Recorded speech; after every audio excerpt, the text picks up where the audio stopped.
स्वागत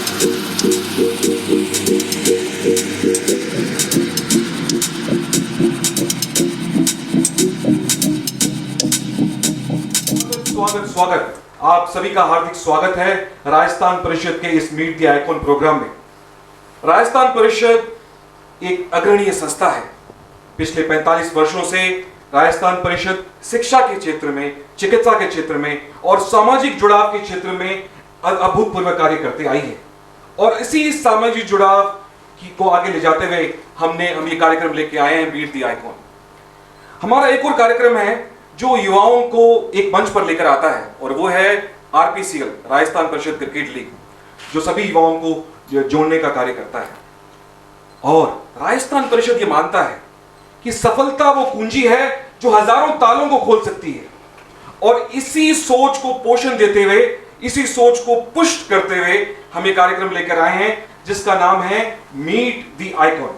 meet the icon के तहत हम उन हस्तियों से मिलते हैं, उन विभूतियों से मिलते हैं, उन महानुभावों से मिलते हैं जिन महानुभावों ने सफलता के शिखर को छुआ है, ताकि हम उनसे कुछ सीख पाए, उनसे कुछ प्रेरणा ले पाए, उनकी जीवन शैली को अपने जीवन में भी उतार पाए ताकि हम उनके जैसे बन सके। और आज राजस्थान परिषद अपने आप को गौरवान्वित महसूस कर रहा है। आज हमारे बीच हैं अखिल भारतीय तेरापंथ योग परिषद के अध्यक्ष श्री विमल जी कटारिया। श्री विमल जी कटारिया लाखों युवाओं के आदर्श हैं। वो एक ऐसे सामाजिक कार्यकर्ता हैं जो नई सोच को आगे बढ़ाने में विश्वास करते हैं। और आज श्री विमल जी कटारिया हमारे बीच हैं, तो हम ये चाहेंगे कि वो हमसे अपने जीवन के बारे में कुछ बताएं, ताकि हम भी उनसे कुछ सीख पाए, प्रेरणा ले पाए। और इस मंच पर हमारे साथ हैं, मेरे साथ हैं श्री सुनील जी दुग्गड़, जो राजस्थान परिषद के उपाध्यक्ष हैं, और मेरे साथ हैं श्री दिनेश जी मरोठी, जो राजस्थान परिषद के सहमंत्री हैं। And I have also with me Neelam ji Lalwani, who is also my co-interviewer. Neelam ji, नमस्कार। विमल जी, आपके बारे में आपने बताया कि यह बिकम एंड वन सेलिब्रिटी से कम नहीं हो और युवाओं के लिए ख़ास तौर पर आप एक पर्सनालिटी बन चुके हो। सबके अंदर जब ये रीच हो जाते हैं हम ये हाइट्स पर, एक चीज़ है जो हम कभी नहीं भूल पाएंगे, वो है हमारा बचपन। सो कैन यू मतलब आप बता सकते हो कि आपका बचपन कैसे रहा? मेरा जन्म एक गुजरात के छोटे से गांव में हुआ, जो कि सूरत डिस्ट्रिक्ट से लगभग 50 किलोमीटर दूर। सिंगोद छोटा सा गांव है, वहाँ पर लगभग 100 घर होंगे टोटल। ओके। तो वहाँ पर मेरा जन्म हुआ और वहाँ पर हमारी किराने की दुकान थी। तो बचपन जो था वो बहुत संघर्षपूर्ण था। संघर्ष मतलब इतने संघर्ष के सोच नहीं सकते।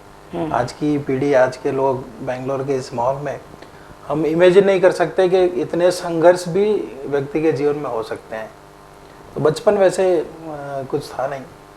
बचपन से ही, जब से समझदार हुए तब से बिजनेस कर रहे हैं। कोई ऐसा कि बचपन में आपको जो याद दिलाता है बार बार कि यादगार पल है वो मेरे बचपन का, जो मुझे बार बार याद आता है, कोई ऐसा पल है? वैसे बहुत सारी यादें हैं, लेकिन एक हमारे खुशी का एक चीज़ ज़रूर थी हमारे जीवन में कि डेली वहाँ एक तालाब था गांव में।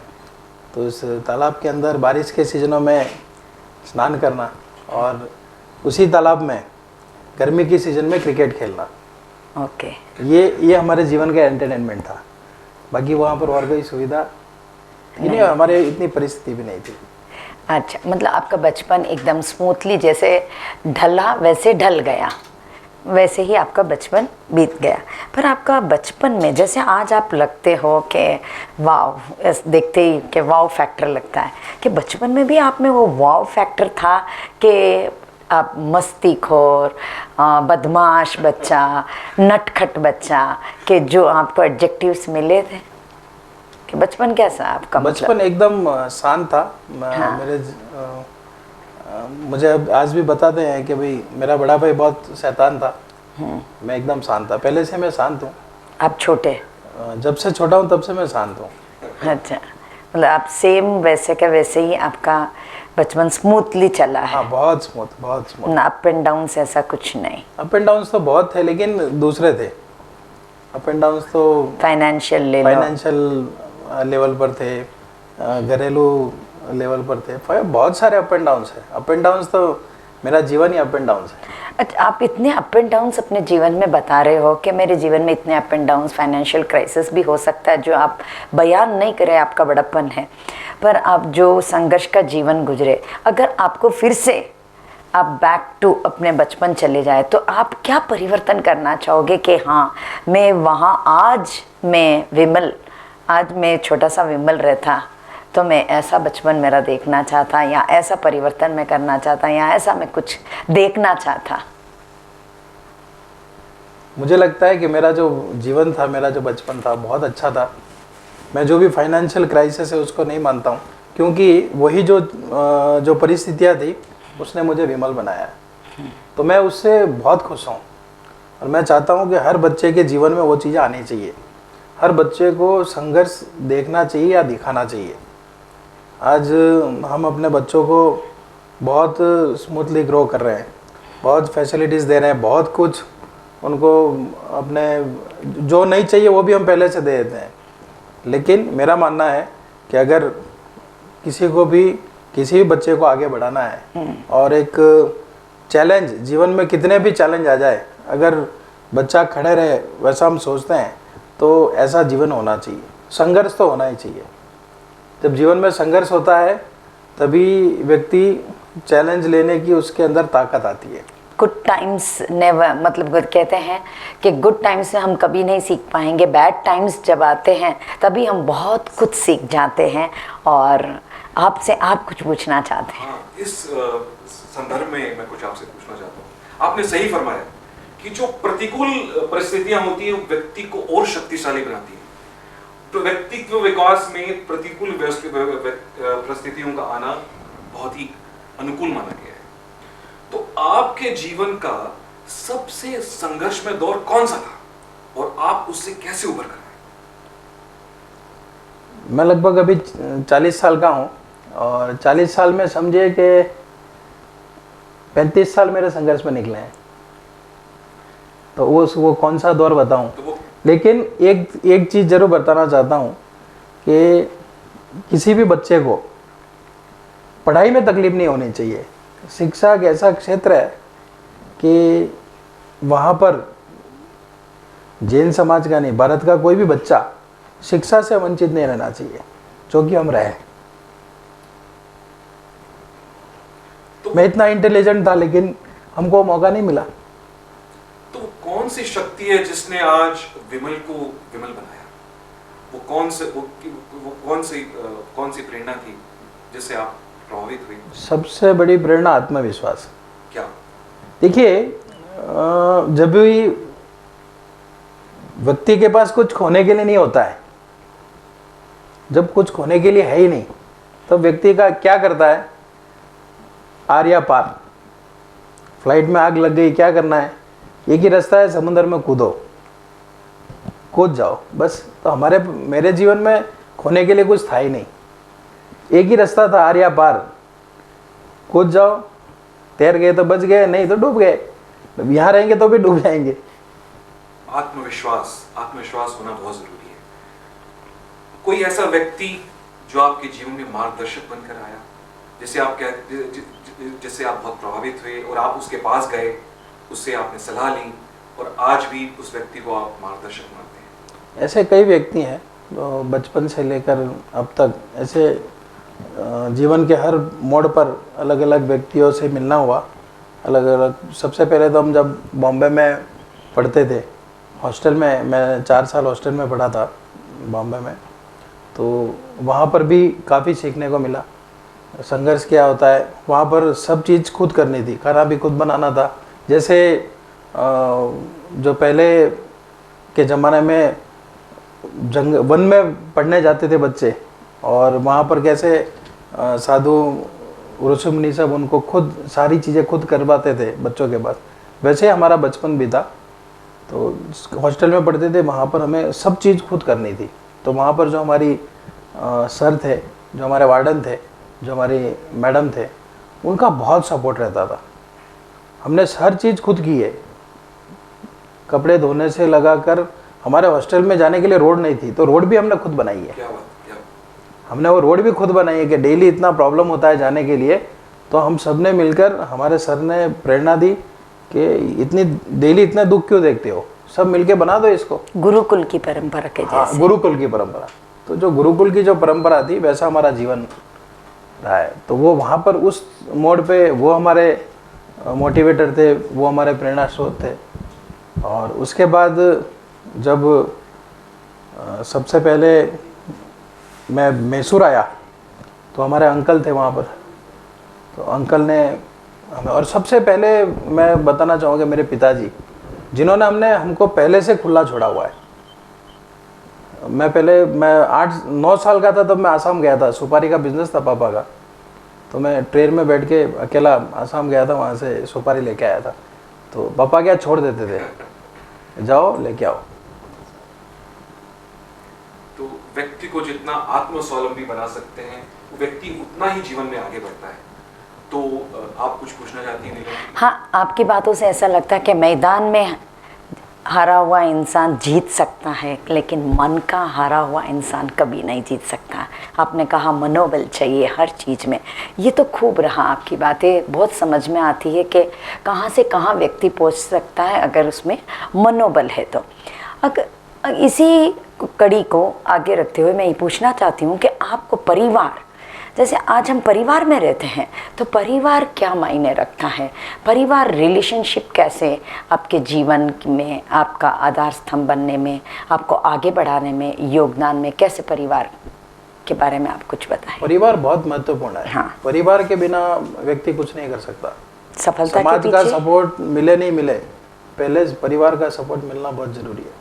तो आप बोलना चाहते हो कि आपकी सफलता के पीछे भी आपका परिवार का पूरा हाथ है? बिल्कुल बिल्कुल, मेरी सफलता के पीछे माता पिता का आशीर्वाद है, और उसके साथ साथ सबसे बड़ा अगर किसी का हाथ है तो मेरी पत्नी का। मेरी पत्नी ने मुझे आगे बढ़ाया। मेरी पत्नी ने मुझे हर स्टेज पर मेरी For every पत्नी ने- successful man there is a बिल्कुल, woman behind। तो बिल्कुल। आप बोलते हैं ये प्रॉब्लम एकदम फिटिंग आपके जीवन में बिल्कुल बैठती है। बिल्कुल 100%। हाँ, और आप परिवार, आपने बोला परिवार ही सब ये है, सब कुछ के परिवार से ही मैं आगे बढ़ा हूँ। परिवार, आप एक तरफ परिवार ले लीजिए, एक तरफ समाज ले लीजिए, इन दोनों का आप तालमेल कैसे करोगे, सामंजस्य कैसे बनाओगे कि हाँ, अगर ये परिवार को आपने बोल दिया कि सब कुछ, और समाज आज आप देख रहे हो कहाँ से कहाँ जा रहा है, तो आप इसकी तुलना कैसे करोगे? ये बहुत महत्वपूर्ण प्रश्न है ये, क्योंकि सबसे पहले तो खुद को समाज और परिवार के साथ तालमेल बिठाना, मतलब मैं स्वयं जब इस दोनों चीज़ों में तालमेल बिठाता हूँ तब जाके मैं समाज में भी ये बात कर पाऊँगा, या समाज में भी मेरी बात, मेरा अंदर से कॉन्फिडेंस होगा कि मैं समाज को कुछ राह दिखाना चाहता हूँ, तो मैं उस राह पे चल रहा हूँ क्या। क्वेश्चन मार्क आता है। ये बहुत ज़रूरी है। आज कोई भी लीडर, कोई भी बड़े नेता या कोई भी समाज सुधारक आगे बढ़ रहा है तो उसको सबसे पहले वो स्वयं करना चाहिए कि मैं जो सामने वाले को करने की प्रेरणा दे रहा हूँ, क्या मैं खुद कर रहा हूँ क्या।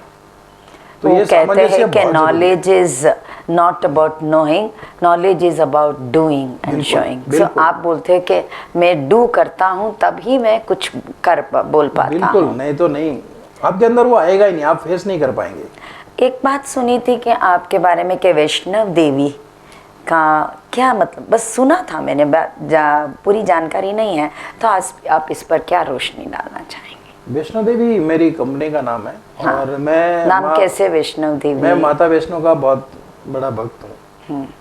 मेरे जीवन में मतलब लगभग मैं जिसे मानता हूँ, तो मैं बेमाली से हूँ वैसे राजस्थान में, तो बेमाली में हमारे हर गांव में ग्राम देवता होते हैं, तो वहाँ पर हमारे ग्राम देवता उघड़वन बाव जी, वहाँ पर मैं बहुत, मेरी श्रद्धा है। और वहाँ से ही मुझे, वहीं बैठा था तब मुझे प्रेरणा मिली कि मुझे माता जी के दर्शन करने चाहिए। तब मैं वैष्णो देवी गया और हर साल जाता हूँ, साल में 2 बार भी चला जाता हूँ, और मेरी बहुत श्रद्धा है और मेरे बहुत काम हुए हैं। और सिद्धिविनायक मुंबई, तो ये 3 जगह मैं लगातार जाता हूँ। और चौथा आचार्य महाश्रमण। आचार्य महाश्रमण जी, जहाँ मतलब आज बेंगलोर में भले ही आप फेस्टिवल के नाम ले लो, दिवाली के नाम ले लो या कुछ भी नाम ले लो, सर्वप्रथम आज नाम आता है महाश्रमण जी का। कि तो आपको कैसे इसमें कि आप युवा पीढ़ी में भी हो और महाश्रमण जी को भी याद कर रहे हो, तो ये इन्फ्लुएंस कैसे रहा? सबसे पहले मेरा जुड़ाव हुआ विजयनगर में। विजयनगर परिषद से मैं जुड़ा, तेरापंथ योग परिषद से। और तब से लेकर जो एक समाज के अंदर जुड़ने से जो विकास होता है इंसान का, उसमें सबसे बड़ा रोल होता है गुरु के प्रति आपकी श्रद्धा, हाँ। गुरु के प्रति आपका समर्पण।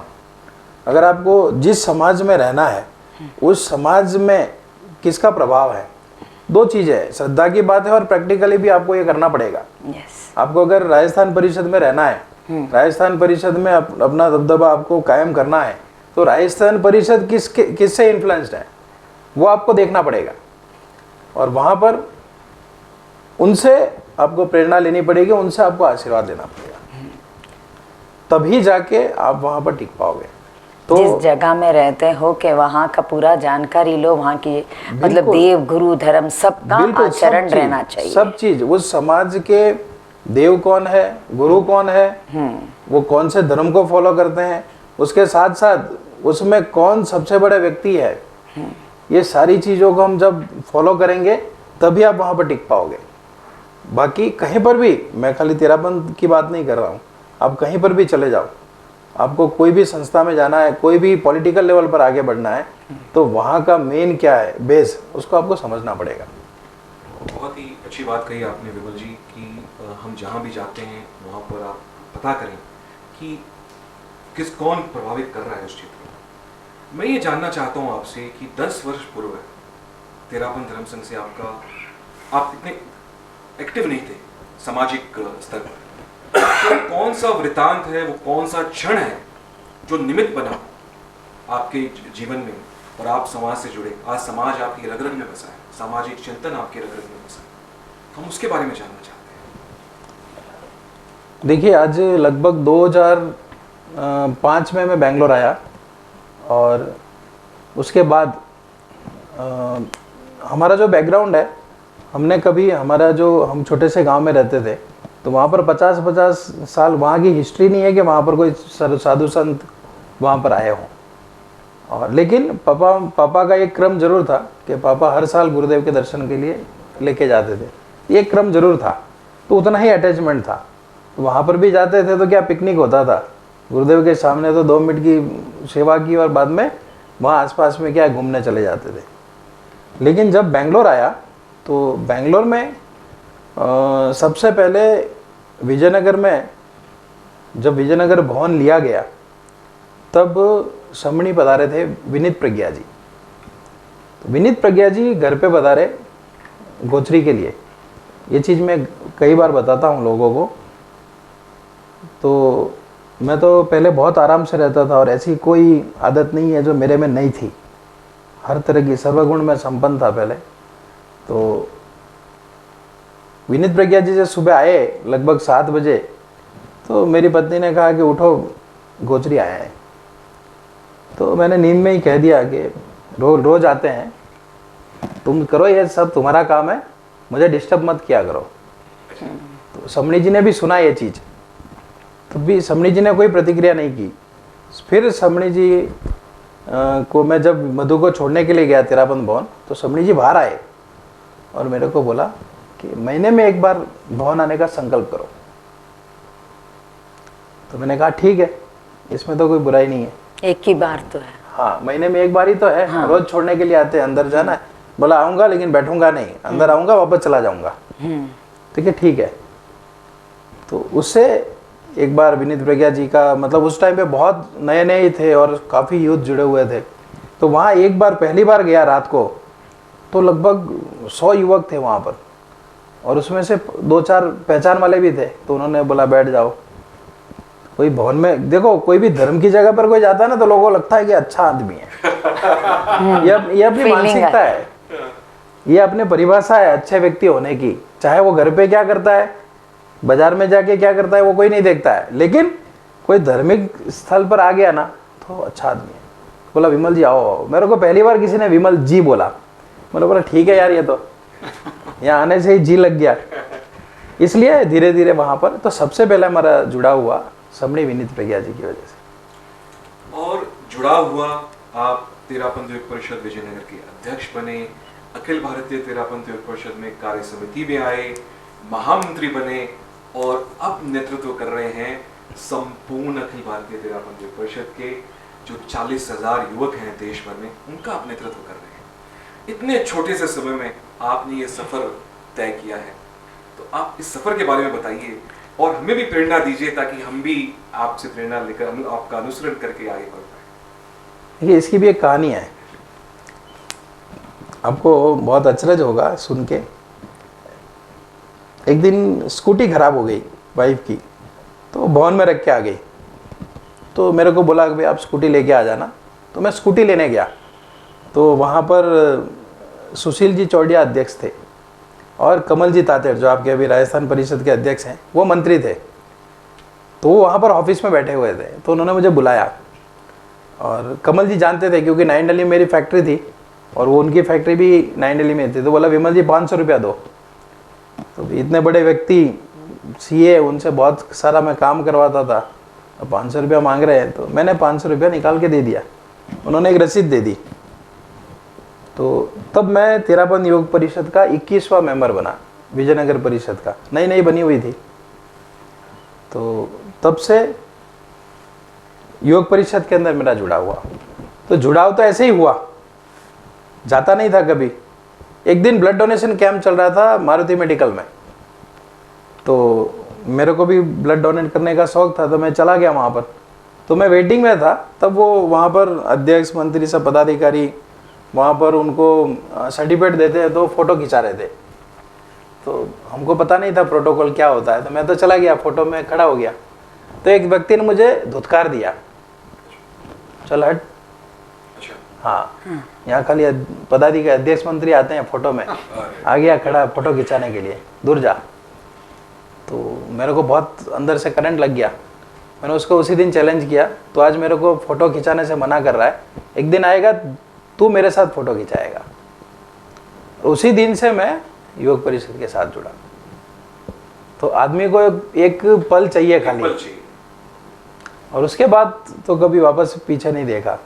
उसके बाद पहले कार्यकारिणी में आया, उसके बाद उपाध्यक्ष बना, अध्यक्ष बना, 2 साल अध्यक्ष रहा। उसके बाद कोषाध्यक्ष बना आबादी युग में, फिर महामंत्री और फिर अध्यक्ष। और अखिल भारतीय स्तर पर सबसे स्पीड से अध्यक्ष बनने वाला मैं हूँ, जो इतने फास्ट 6 साल में। हाँ।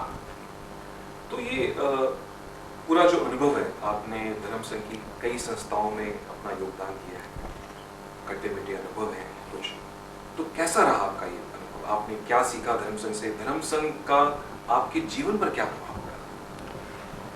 धर्म संघ का इतना प्रभाव है जीवन के ऊपर कि मैं पहले क्या था, जो मुझे पहले जानने वाले आप लोग जानते हैं मुझे कि मैं पहले क्या था और अब मैं क्या हूँ। तो सबसे पहले तो जो बिफोर और आफ्टर वाली जो बात है ना, वो सबसे बड़ा फ़ायदा है कि मेरे जीवन को पूरा बदल दिया। और जो चरित्रात्मा इतने मेहनत करते हैं, ये तेरापंथ धर्म संघ ऐसा है जिसमें साधु संत हर श्रावक के ऊपर मेहनत करते हैं, बशर्ते श्रावक कुछ चाहता है, बैठता है, सीखना चाहता है। तो तेरापंथ में मैंने देखा कि तेरापंथ के साधु साध्वी पर्सनली इंटरेस्ट लेते हैं और किसी के जीवन को परिवर्तन करने की कोशिश करते हैं।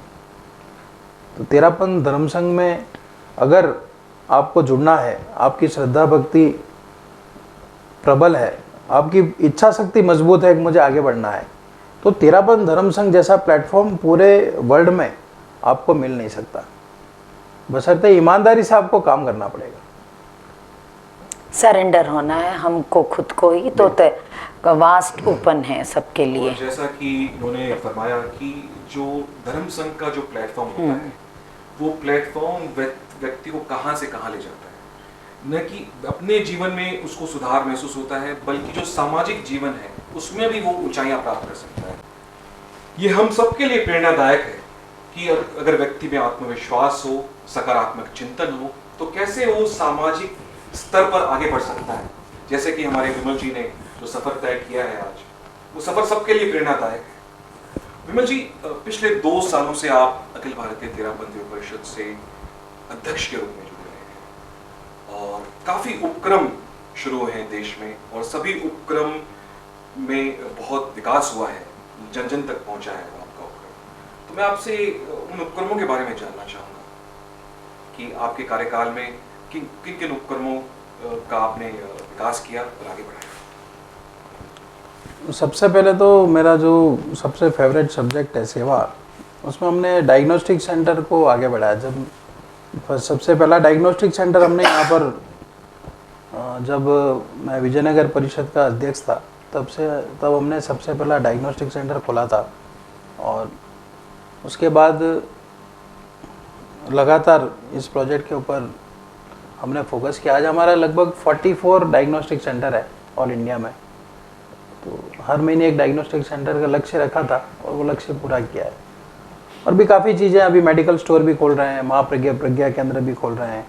और एक और चीज़ पर्सनालिटी डेवलपमेंट में हमने पर्सनालिटी डेवलपमेंट की काफ़ी स्पीकर को जोड़ा और काफ़ी सेमिनार्स किए।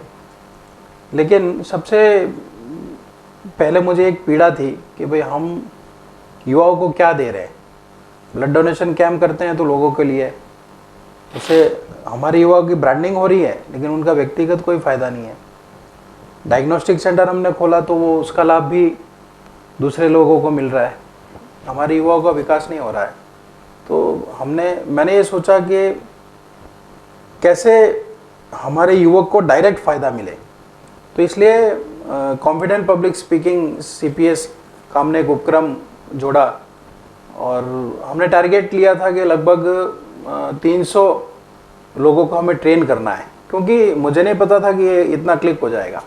क्योंकि मैं भी CPS की देन हूँ, मैंने 2007 में 2 बार CPS किया था, तब जाके मेरे अंदर भी काफ़ी चेंजेस आए।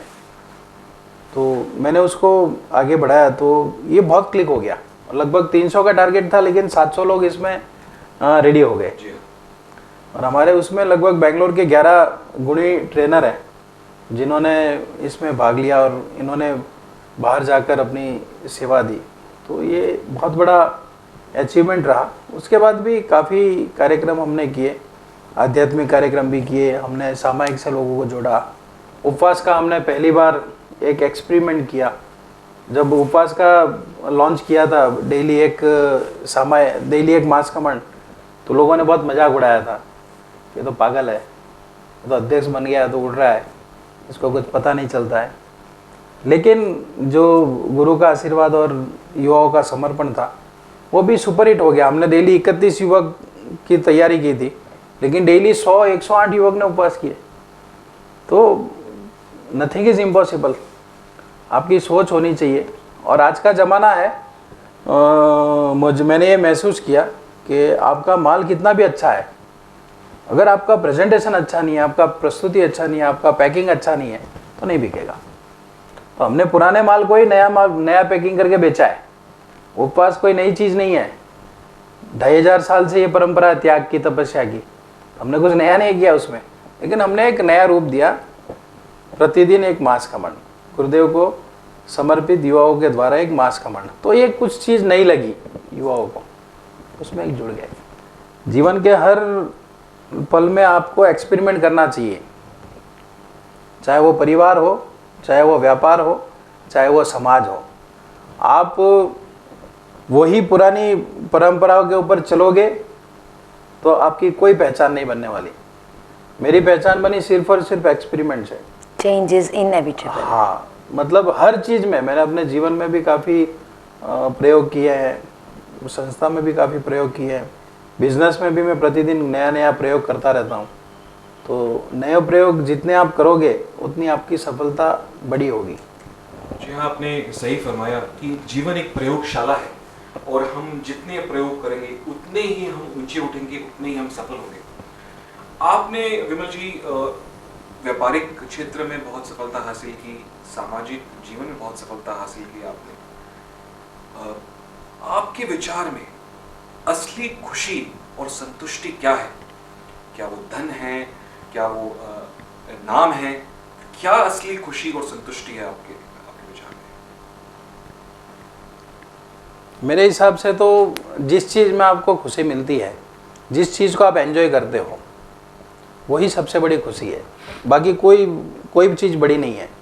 आज मैं यहाँ पर बैठा हूँ, मुझे अच्छा लग रहा है, मुझे मज़ा आ रहा है, बस यही खुशी है। सबसे बड़ी खुशी है वर्तमान में जियो, प्रेजेंट।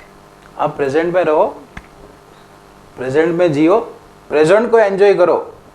अभी मैं इसकी माला जपता रहूँगा कि मैं बचपन में ऐसा था, मैंने इतने दुख देखे, मैंने चाराना की 25 पैसे का केरोसिन बेचा, मैंने बीड़ी बेची, मैंने सिगरेट बेची, मैं डेली सुबह 6 बजे जाके साग भाजी लेके आता था मार्केट से और दुकान में बेचता था। मैं आलू बेचता था, प्याज बेचता था, टमाटर बेचता था, सड़े हुए टमाटर भी मैं तोल में देता था, बिजनेस था। लेकिन जब मैं उसको सोच के बैठा रहूँगा तो मैं दुखी होता रहूँगा। स्टोरी एक लर्निंग बन जाती है। हाँ, आगे बढ़ते रहो, जहाँ खुशी मिले वो चीज़ कर लो। तो देखिए, आपने इन्होंने सफलता का मंत्र तो दिया ही है, साथ में मानसिक शांति का भी मंत्र यहाँ पे दे दिया कि हमें वर्तमान में जीना सीखना चाहिए। और विमल जी, आज जो तमाम युवा आपको आज देख रहे हैं, आप उनको क्या संदेश देना चाहते हैं, क्या प्रेरणा देना चाहते हैं ताकि वो आपकी तरह सफल बने, वो भी सफलता की ऊंचाइयां छुए और वो भी महनीय कार्य करें आपके जैसे? देखिए, मैं इतना अभी तक मैं संदेश या प्रेरणा देने लायक बना नहीं हूँ।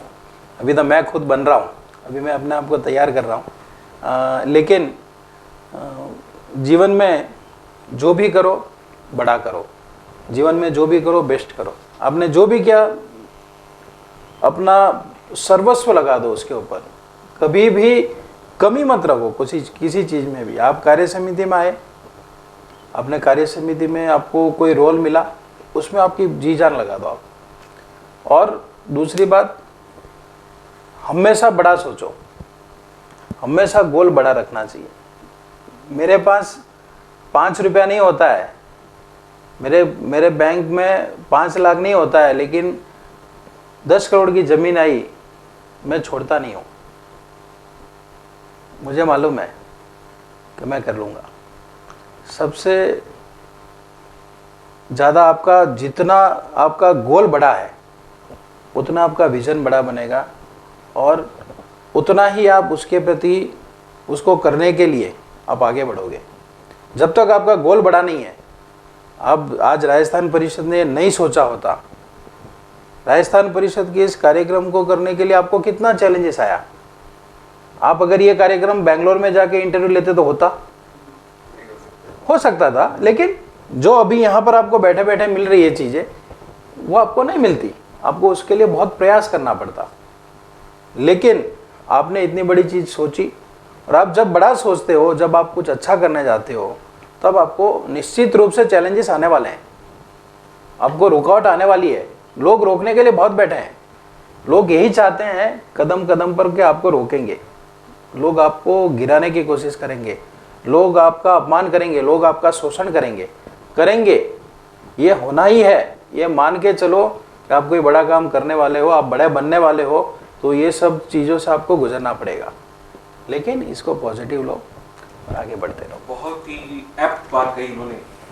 Dream big, hold on to your dreams, it's just a matter of time that dreams will become reality. Dreams are those which doesn't allows you to sleep. You will have to go and achieve your dream. तो आज बहुत कुछ सीखा हमने विमल जी से। ये तो हो गई कुछ सीरियस बातें, तो अब थोड़ी फन की बातें हो जाए नीलम जी। आपने बताया कि मेरे को एक फ़ोटो जब खिंचवाना था, वहाँ चले गया तो मेरे को निकाल दिया, कह रहा हूँ वहाँ से आप मतलब बहुत कुछ सीखने को मिला, आपके लाइफ का टर्निंग पॉइंट बना कि वो जो बोलते हैं अपने वो नहीं है जो तस्वीर में साथ खड़ते हैं, अपने वो है जो तकलीफ़ में साथ खड़े। तो आपने तकलीफ़ को भी एक मोड़ दिया, 8-10 फैमिलियों को जिनको तकलीफ़ आ गई थी, आपने इस हाथ से कुछ किया तो इस हाथ को बताया तक नहीं। आपने ये भी हमारे को मोटिवेशनल गुरु के जैसे ही आपने सीख दे दिया कि 100% जो भी आप करो, पद पे हो तो भी 100% दो, जो भी पद पे हो आप काम करो उसको 100% दो, ताकि आप वो फुलफिल कर सको अपने काम को। चलिए आप जस्ट मुझे एक लाइनर में आंसर दे दीजिए छोटे छोटे से, कि आप डिफाइन कैसे करेंगे प्यार को, प्यार को कैसे डिफाइन करेंगे? Just what is love, what is प्यार?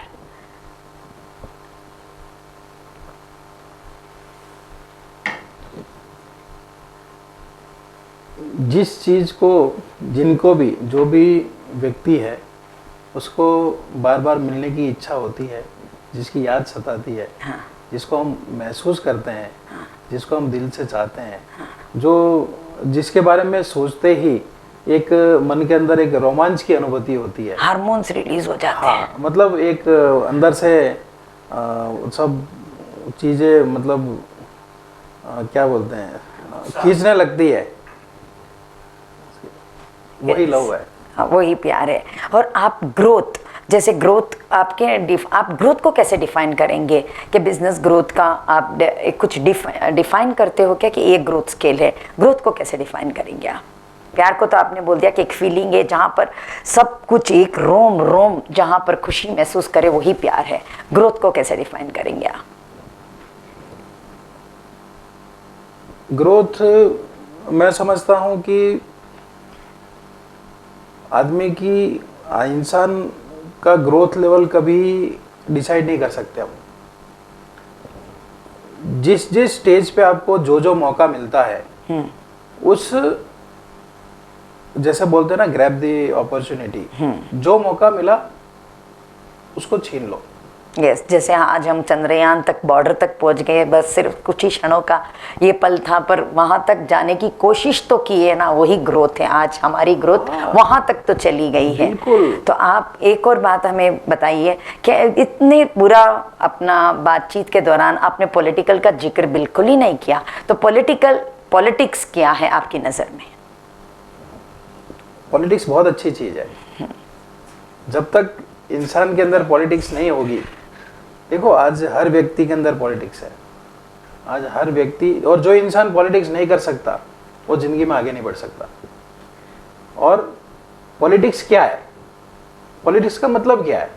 मैं तो, कई लोग बोलते हैं विमल जी कि पॉलिटिक्स इज़ डेंजरस, पॉलिटिक्स ये है, पॉलिटिक्स गंदा है। पर मैं कभी कभी सोचती हूँ और बोलती हूँ किसी औरतों के, जब मेरे बाजू में बैठते हैं, जब मैं बोलती हूँ आप टमाटर लेते हो और टमाटर तोलते तोलते एक टमाटर वो जब डाल रहा है, एक टमाटर आपने ऐसे डाल दिया और उसको अंदर कर दिया, वो भी तो एक पॉलिटिक्स आपने खेला है। मतलब वो भी तो एक पॉलिटिक्स ही है। तो डर्टी पॉलिटिक्स तो यहाँ भी तो है, तो वहाँ की डर्टी पॉलिटिक्स की हम बात क्यों करें? कि आपके डिफिनेशन में कैसे आप पॉलिटिक्स को बोलेंगे कि हमारी जैन पीढ़ी पॉलिटिक्स को कैसे मतलब देखे और किस लेवल तक आगे बढ़े पॉलिटिक्स के?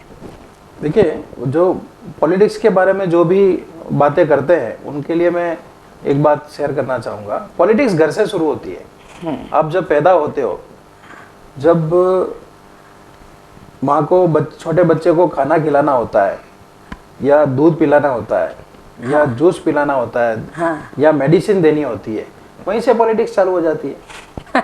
पॉलिटिक्स कहाँ नहीं है? पॉलिटिक्स बहुत अच्छी चीज है, और पॉलिटिक्स के बिना आप आगे नहीं बढ़ सकते।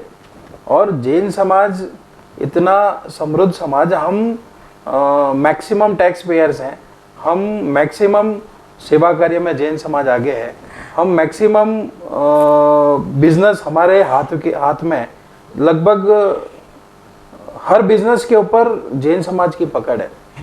सिर्फ एक क्षेत्र है वहां पर जैन समाज बहुत पीछे है, दैट इज पॉलिटिक्स। वो है पॉलिटिक्स, या रियल पॉलिटिक्स, जो रियल पॉलिटिक्स है। तो जब तक हम, देखिए आज अधिकार के बिना कुछ नहीं कर सकते आप। आज इन्होंने कहा कि आपने ये प्रोजेक्ट किया, वो प्रोजेक्ट किया, कैसे किया? मेरे पास अधिकार था, मेरे पास पावर था, मैंने डिसीजन लिया और कर दिया।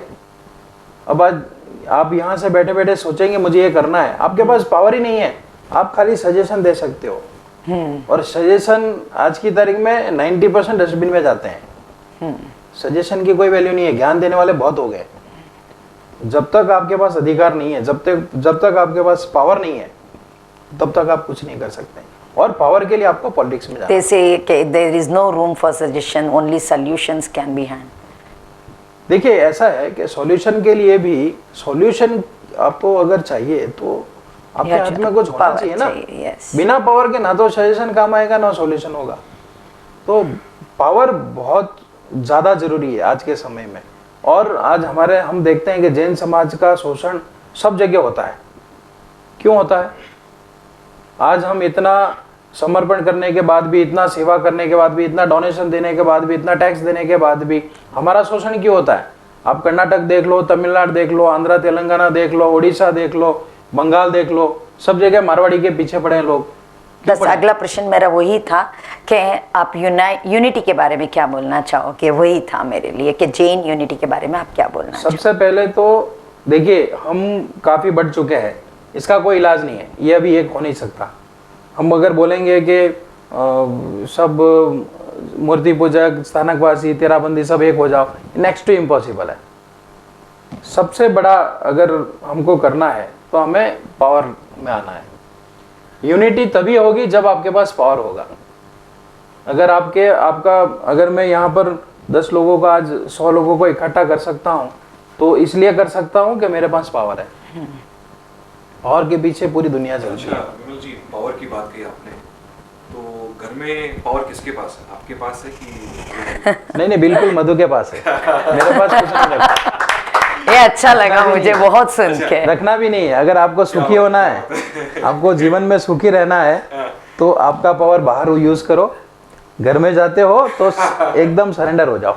अच्छा, पावरलेस हो जाओ। पावरलेस हो जाओ। अच्छा, ये बात बताइए कि आपके और मधु बाबा के बीच में कुछ डिस्कशन हो जाता है, डिबेट हो जाता है, वो रूठ जाती है, तो आप उन्हें कैसे मनाते हैं?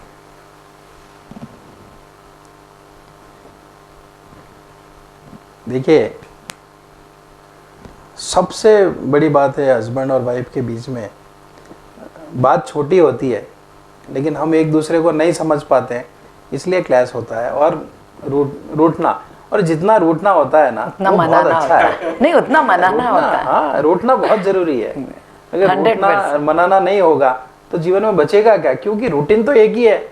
सुबह उठो, बच्चे स्कूल जाएंगे, हम ऑफिस जाएंगे, वो घर में रसोई बनाएंगे, शाम को सोएंगे। रूटीन तो देखिए हमारे जीवन में एक ही है, इससे अधिक कोई रूटीन है नहीं। कभी मूवी चले गए, बाकी ये एक ऐसी प्रक्रिया है जो जीवन में हमेशा प्यार को बरकरार रखती है। तो अगर जीवन में प्यार बना रहे दाम्पत्य जीवन में, तो उसके लिए रूठना मनाना बहुत जरूरी है। और हमेशा मेरा अभी तक का रिकॉर्ड है 20 साल का कि मैंने ही मनाया है। अच्छा, कैसे बनाए? कुछ गिफ्ट दे के, क्या कैसे बनाए? गाना गा तो के, ladies- शायरी बोल के। लेडीज बहुत भोली है। देखो, लेडीज इतनी, इनका मन इतना कोमल होता है, कोमल है। इतना कोमल होता है लेडीज का मन कि उनको कोई अपेक्षा होती नहीं है। ये बात एकदम सही कभी मैंने महसूस किया है, चाहे माँ हो, चाहे पत्नी हो, चाहे बहन हो, उनको सिर्फ प्यार चाहिए। ये बाकी सब चीज़ें अलग हैं, डायमंड, सोना, चांदी, ये सब चीज़ ठीक है, इनकी कभी अपने प्रति अपेक्षा नहीं होती। वो कभी नहीं चाहते हैं कि उनकी डिमांड कभी नहीं रहती है। मैंने मेरे जीवन में देखा है, मेरी माँ हो, मेरी पत्नी हो, मेरी बहन नहीं है, लेकिन मेरी माँ और मेरी पत्नी को मैंने देखा है, उनकी कभी कोई अपेक्षा नहीं रही। बहुत खूब कहा विमल जी आपने, सही में। जब भी मेरा भी टैगलाइन होता है, मैं यही कहती हूँ कि तुझे प्यार करना नहीं आता, मुझे प्यार के सिवा कुछ नहीं आता। क्या बात है, क्या बात है। तो इसी मोड़ पर विमल जी, ये प्रोग्राम आपकी वाइफ मधु जी भी देख रही हैं, भाभी जी, तो आप उनको अगर कोई सॉन्ग डेडिकेट करना चाहें, कोई भी एक फेवरेट सॉन्ग, तो वो कौन सा सॉन्ग होगा? और वो मैंने बहुत बार गाया है और मैं सिर्फ उसी के लिए गाता हूँ, और साथ में होती तभी गाता हूँ, नहीं तो नहीं गाता मैं। ये समझ तो लीजिए। वो सॉन्ग बहुत रोमांटिक सॉन्ग है, तो मैं हर बार गाता हूँ। मांग तेरी सजा दूं मैं, तुझे दुल्हन बना दूं मैं, लाल चुनरी उड़ा दूं मैं, आजा बिंदिया लगा दूं मैं, हाथों से तेरा सिंगार करूं, बाहों में भर के प्यार करूं, हाथों से तेरा सिंगार करूं, बाहों में भर के प्यार करूं, रूप में सवार दूं, आजा पहना दूं तुझे फूलों का गहना, कैसा लगता है, अच्छा लगता अच्छा है। लगता है, प्यार का सपना सच्चा लगता है। बहुत बहुत बहुत धन्यवाद विमल जी, आप यहाँ आए, बहुत कुछ सीखा हमने आपसे। राजस्थान परिषद की ओर से हार्दिक हार्दिक धन्यवाद। देखिए, अंत में आपने धन्यवाद दिया है तो मैं भी एक धन्यवाद देना चाहूँगा। मुझे इतना अच्छा लगा आज राजस्थान परिषद, वैसे काफ़ी इंटरव्यू हुए हैं, दूरदर्शन में भी हुए हैं, जीटीवी में भी काफ़ी इंटरव्यू छोटे बड़े काफ़ी हमने दिए हैं, लेकिन यहाँ का जो राजस्थान परिषद एक परिवार जैसी अपनी संस्था है, और यहाँ का जो इंटरव्यू है, यहाँ पर ऐसा लगा कि यहाँ पर हम एक परिवार में बैठे हैं और परिवार में आपस की बात कर रहे हैं। तो मैं सबसे ज़्यादा आप लोगों का धन्यवाद देता हूँ कि आप लोगों ने मुझे उस काबिल समझा। मैं अभी तक बना नहीं हूँ, कोशिश कर रहा हूँ, निरंतर सीखने का प्रयास कर रहा हूँ और आगे भी करता रहूँगा। और आपने जो अपेक्षा से मुझे यहाँ पर बुलाया है, मुझे पूरा विश्वास है और आपको भी विश्वास दिलाता हूँ कि मैं उस अपेक्षाओं के ऊपर खरा उतरने का प्रयास करूँगा। तो बहुत बहुत धन्यवाद, आप लोगों का अमूल्य समय लिया। Thank you very much.